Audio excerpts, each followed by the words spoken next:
அஸ்ஸலாமு அலைக்கும் எல்லாருக்கும். அன்பான சகோதர சகோதரிகளே, இன்று நம் குர்ஆன் ரீடிங் சேலஞ்ச் டே 11. அல்லாஹ்வின் அருளால் 10 நாட்கள் தாண்டி நாம் தினமும் குர்ஆன் வாசித்து வருகிறோம். அல்ஹம்துலில்லாஹ். இன்றைய நினைவூட்டல் சபர், பேஷன்ஸ். அல்லாஹ் குர்ஆனில் கூறுகிறார், நிச்சயமாக அல்லாஹ் பொறுமை கொண்டவர்களுடன் இருக்கிறார்.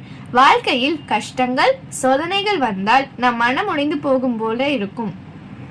ஆனால் குர்ஆன் நமக்கு சொல்கிறது, பொறுமை கொண்டால் அல்லாஹ் நம்முடன் இருப்பார். சபர் என்பது வெறும் காத்திருப்பது அல்ல, இது நம்பிக்கை, தொழுகை, துவா மூலம் வரும் மன அமைதி. சிறு சோதனைகளிலும் பெரிய சோதனைகளிலும் குர்ஆன் வாசிப்பும் 5 வேளை தொழுகையும் நம் இதயத்துக்கு ஆறுதல் தரும்.